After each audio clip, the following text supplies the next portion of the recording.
Hey, it's Aaron, Metal Theologian. So,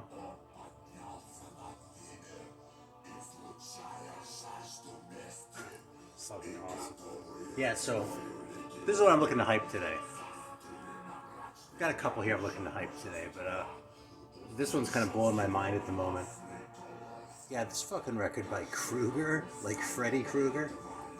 Yeah, and the album's called Rожденный Mrakom, whatever the hell that means. Yeah. Anyway, I got this record. I thought it was kind of deathy, and I liked it, but I really liked it. But I didn't completely have my head around it. I just figured it out, man. This thing was cut in '93, and that distracted me. That like made me take my eye off the mark here. But this is fucking like an '80s black metal record, is what it sounds like. Like it could be an early Creator record or something. And you're gonna hear in a sec when they start going.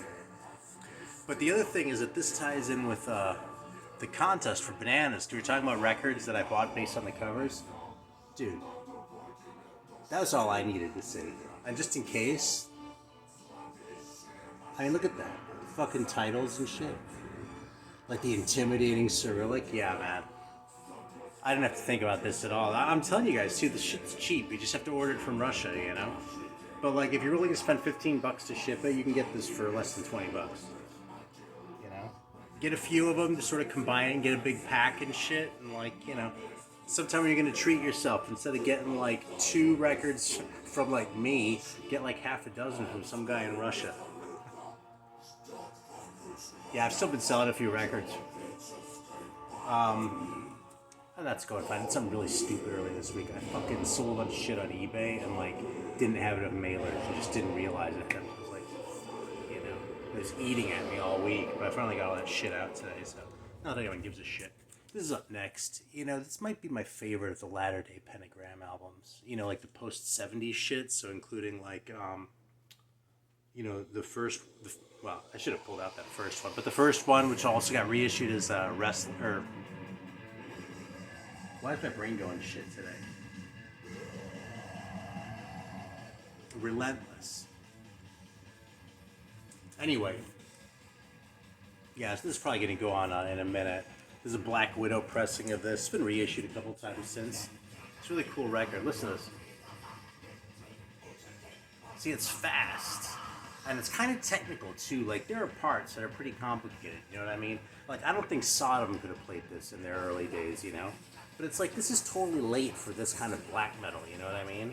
By '92, well, I don't think anyone was paying any attention to bands like Mayhem, but that shit existed at least, you know?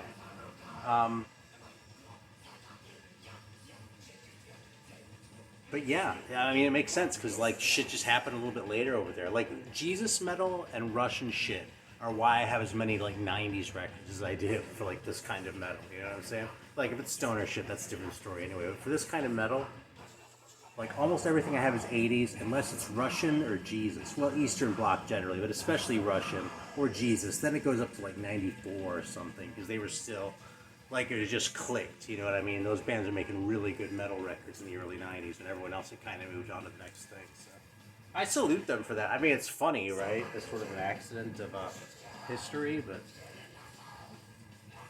here's another one solely based on the cover. I mean, what can I say about this thing? What could I possibly... I didn't even listen to this before I played it. I just pulled this out to play it a little bit. But I was like, I can't not show this fucking record. Like, what could I possibly tell you about this record? You know? I'll tell you what I could tell you. I could read the back. Because this one's actually in English. Except, it's really good English. It says, you'll remember it up to your death day. Your fate's in the hands of the keeper of death. I'm going to time this, make sure I don't go on film. And then the wind of rotten plague bring the seeds of hate and defilement.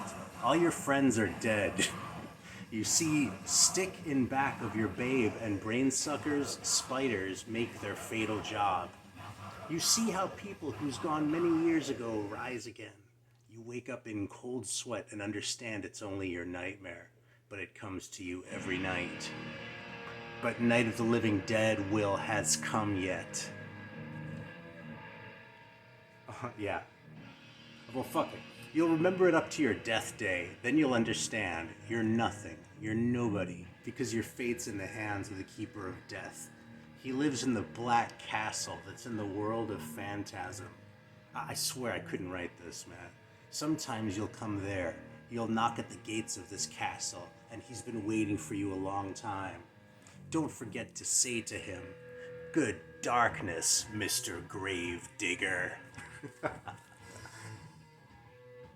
Like, that's when the music should start, right? Yeah, I really don't remember how this record even sounds, but, you know. What can I add? There's fucking nothing. So, I've really thought about whether I should bring this sort of thing up, because there are other channels where they're all like, oh, here's how you clean your records, and here's how, your vinyl records, and, be sure to only hold them by the edges, haha, and, like, that's just not how I roll, you know what I mean? It's your records, you treat them however you want. I like to think I take pretty good care of my records, but if I can go hang out with bananas and not, like, have a fucking aneurysm, it doesn't bother me how you treat your records, okay? But, like, I can't believe how all you put your fingers on your records. And, like, it's at such a point. Like, the way I treat it is, like, this is a demonstration, okay? I'm only gonna do this once. And you've seen me do this 1,000 times probably anyway, right? It's like you take out the record, you basically put your hand where the label is in the thing, you slide it out, and there it is. You got it, Apparently people don't do that spin thing. That's like, but that's it, you know what I mean? You always saw, like, your parents and shit holding them by the edges. But, like, all the circles I ran in when I was, like, in my teens and shit was like, no, you don't fucking do that. You don't put your fingers on the edges because you don't get fingerprints there either, right? It's still playing service. So, like, starting about the time I moved to San Francisco, man, I started seeing people, like, in record stores and shit put their fingers on the records, and I was appalled that, like, I thought maybe it was, like, a regional thing or something, but now I've lived in, like, 4 different places since then, and everyone does it, and all of you fucking people in the vinyl community do it. I'm trying to think of someone right off who doesn't put their fingers on the records, and I'm coming up blank, guys. And, like, it's at a point where I almost, like, not almost, that's paranoid, right? But, like, it's almost like everyone's gaslighting me, because, like, this thing is just so basic to how I handle records. I haven't put my fingers on the surface of a record that I wasn't, like, throwing in the garbage.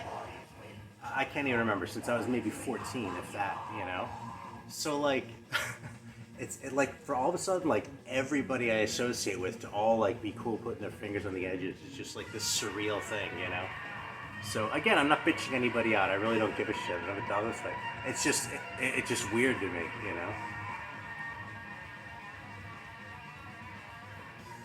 So anyway, let's talk about some more fucking records. Isn't this great, though? This fucking Russian shit?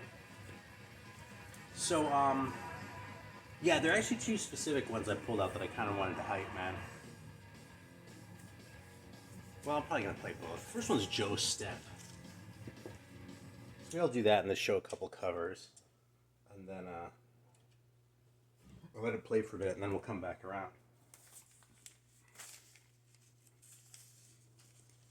Yeah, I've been listening to a lot of Russian shit. I don't even remember what band it was that kicked this off for me now. Yeah, it was probably that one that's probably from Kyrgyzstan. Novoye Zemlya. But, yeah, I started reaching for the other shit too. Why isn't this going in? God damn. These fucking, one thing about these Eastern pressings is these flimsy ass covers. I might just swap that out. It doesn't quite fit. Alright, so this is Joe Step. And this is kind of a weird record. I think I've shown this before, but it's kind of been a while. Yeah, like, it sort of broadly falls under metal, but it has this weird kind of hard rock sensibility about it. And, it just looks so primitive in so many ways. Like, that cover looks so primitive. Apparently there was some sort of movie that they were supposed to have music to. And these were, like, stills from the movie. But I don't even know if that's true, or if the movie ever got finished, or,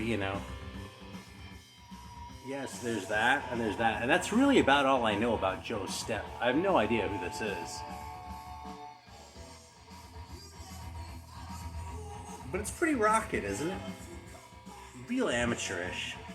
But, like, really sincere. 1982. It's pretty early. It's really thick cardboard, too. You can see that. One of those old tip bombs. So it's funny, they spell steppin' wrong on the back, like in both, but they use it twice. You know? That's what happened before we had automatic spell checks, if you're watching this and you're young. Actually, it didn't if you like paid attention to what you were doing. But you know something? I don't care because I don't like this shit more. Like, between that and RIP on the guitar like that, this is just a winner. So yeah, this is kind of one of those that I haven't seen come up for sale in a while. Admittedly, I haven't looked very hard, but like, it used to be sort of a staple on like some of the, you know, the collector, like, it was like high on people's want lists and shit like that. So, I don't know if anyone cares anymore, but it's an awesome record. Just kind of chugs along, you know. So,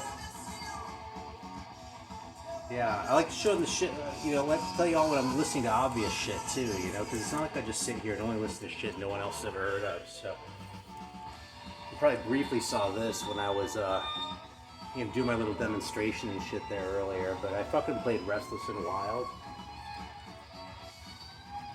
And before that, actually, I played Breaker just this morning.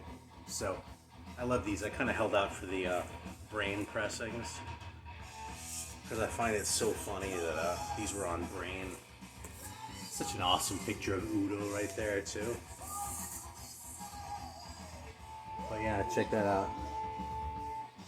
Brain.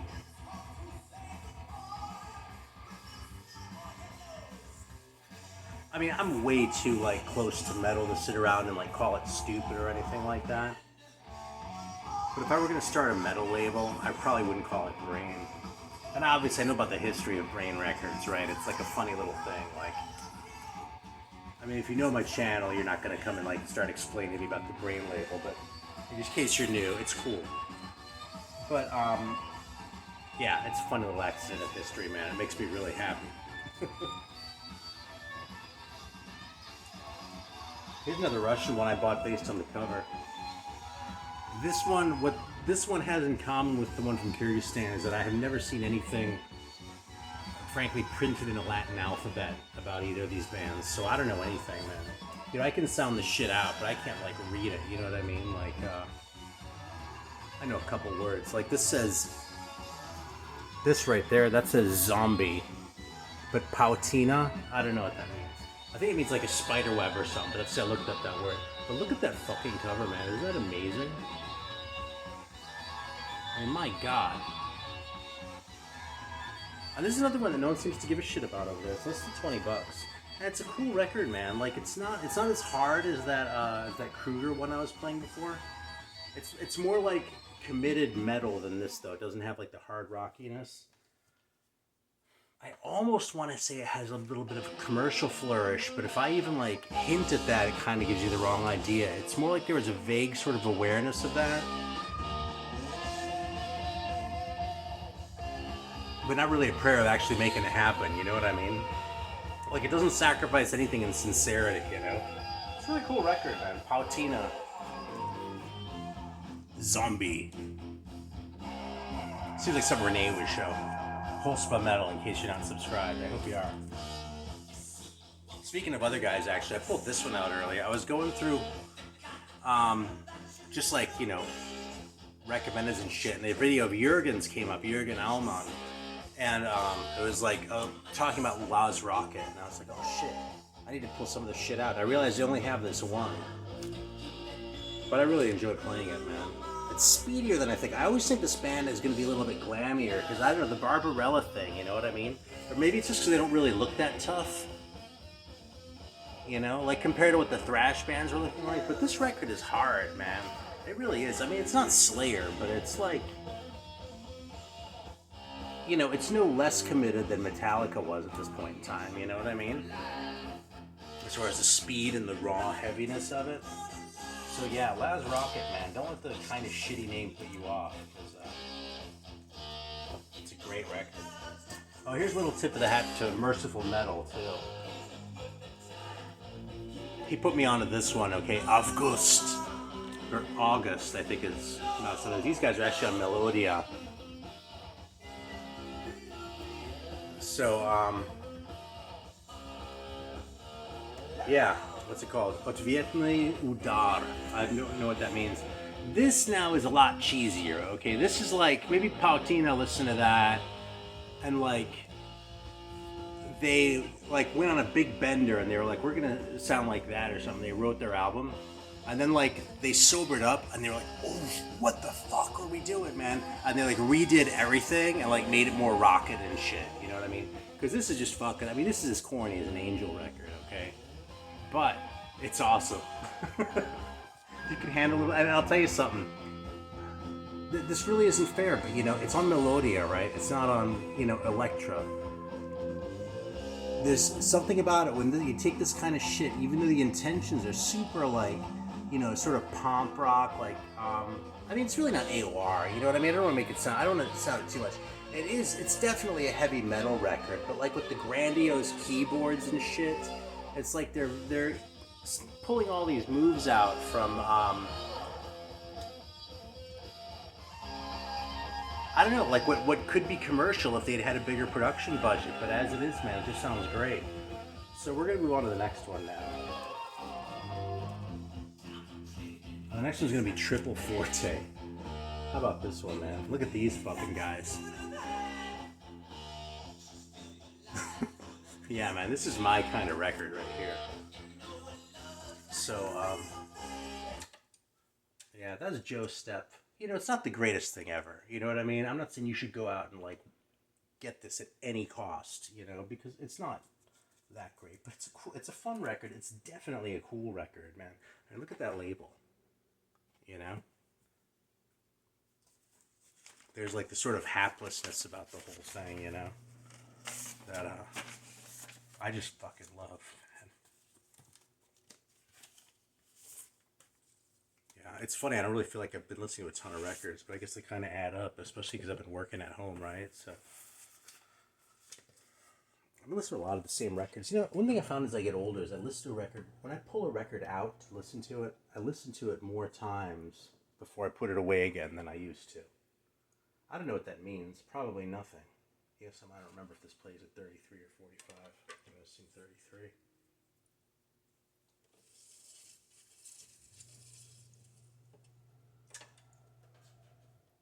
Yeah, this is another one that sounds really kind of rough around the edges. Oh yeah, that's not right.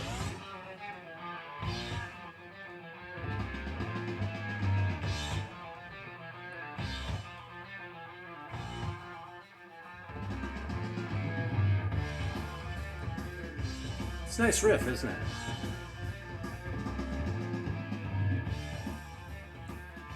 And the writing is kind of weird. It like kind of oscillates between major and minor modalities, which isn't really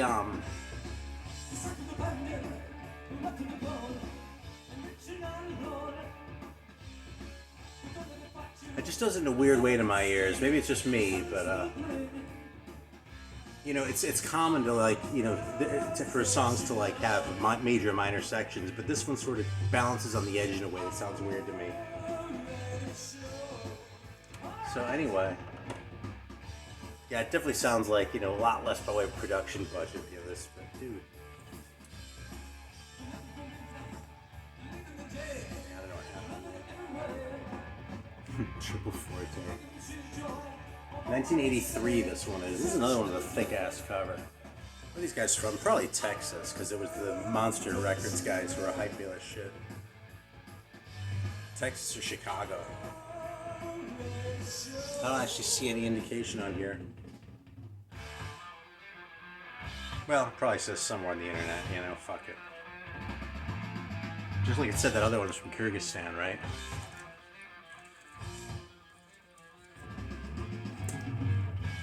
Alright, this is another one that's great. Rat Attack. And this is an old metal pressing of this from kind of a lot of years ago now, but there's a newer reissue of it from, I think, No Remorse, where it's like colorized and shit. But the art's all weird and it's kind of janky in all cases because this thing was like a tape that they were working off, basically. That's all that ever came out back in 83 when this thing was cut. But this is a great metal record, man. It fits in, you know, I don't like to compare bands to Priest, right? Because there's so many, it's so easy. Like, bands, it's like bands are always like Judas Priest, or they're like Slayer, or they're like Burzum. You know, it's like one of those three. It seems like it's just kind of baloney so much of the time. You know what I mean? But these guys really kind of not in terms of like sort of the work ethic of it and the color of it. I listened to this coming off sort of a big binge of British Steel and Screaming for Vengeance and Defenders of the Faith, and this thing sounded great. Just like mixed it with those. So, you know, take from that what you will. Yeah, so, yeah, very highly recommended. It's a band I don't see a lot of people talking about, Rat Attack. They're from Hawaii, actually, of all places. That Honolulu address there. This record, actually, too, is where I got the idea to do the Madhouse record like this. So I kind of copied that. With sort of the plain cover, sort of labeled on like that, because it keeps the price down. And I think it looks pretty cool, too.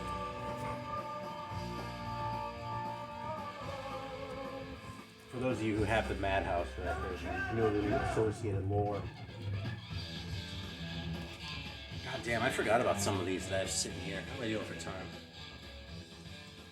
Yeah, so I ship German records all the time, but this might actually be my first East German record.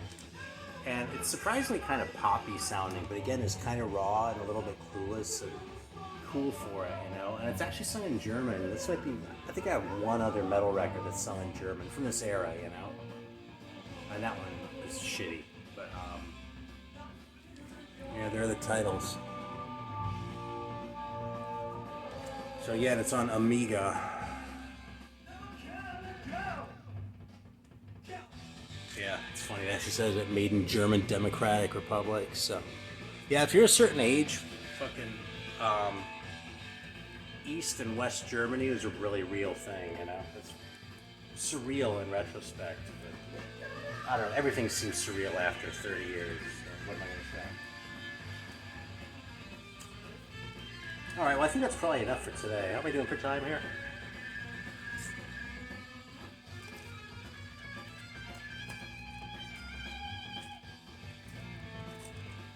Yeah, we'll just show one more, man. This one fits in really nicely with Joe Step and Triple Forte. This one this is a reissue, man. This is around for like 18 to 20 bucks. And for that, it's an awesome, like, old, like, Clueless, early heavy metal record, you know? I mean, they even have, like, that name isn't a metal name at all. White Boy and the Average Rat Band, you know? That's how Clueless this is. And how early this is. This is like 1980 or something like that. Yeah, I mean, look at that. That's not metal, you know? So, I don't know who's reissuing this. I wouldn't be surprised if it was the band or something like that. But they didn't add a whole lot of extra information. It's funny, about a third of this record kind of feels like filler, but the rest is just awesome. And the filler parts feel like, you know, usually filler shit like really grates on you. And this doesn't do that. This is like, you go, wow, I can't believe it was actually 4 songs. It kind of felt more like 3 with some kind of like interlude in there, and it's only been about 15 minutes. It's more like that, you know what I mean? Like, they sort of padded out the track list and didn't necessarily add the substance. But that's fine, okay? This is not like a slight. Like, I'm not gonna sit here and like stand for, you know, putting too many songs on your record just because your record isn't long enough. So, case in point, Triple Forte, we just listened to a whole side. The thing is 4 songs. And guess what? If 4 songs is what they had to say, then 4 songs is what we get. And we'll just accept that. I'm going to throw out Rat Attack for just a minute because this record's so fucking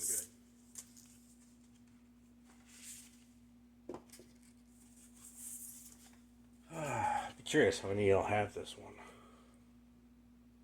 The old metal labels. So simple. Total props to them for doing this when they did, though, because this is really, you know, that much more of a labor of love. And, God, when the hell did this come out? 2000-ish? Right around then?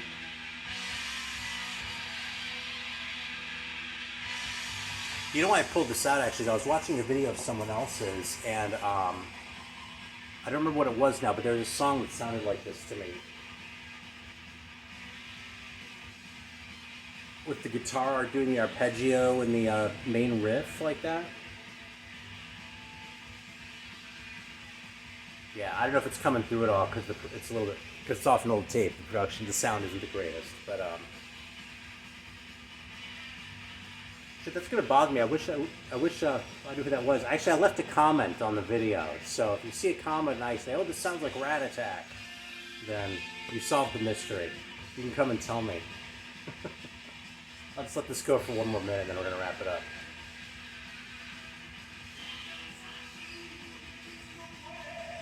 I got a text from Vinyl Richie just a minute ago too, while filming. It just goes to show, if you feel like some of us channels are conspiring against the other ones, it's because we are. All your paranoia is all valid, because we're doing it. Brother Brian's always talking about subs, right? Like how some people just want the subs, but we're coming for you with your subs. While we text each other in secret.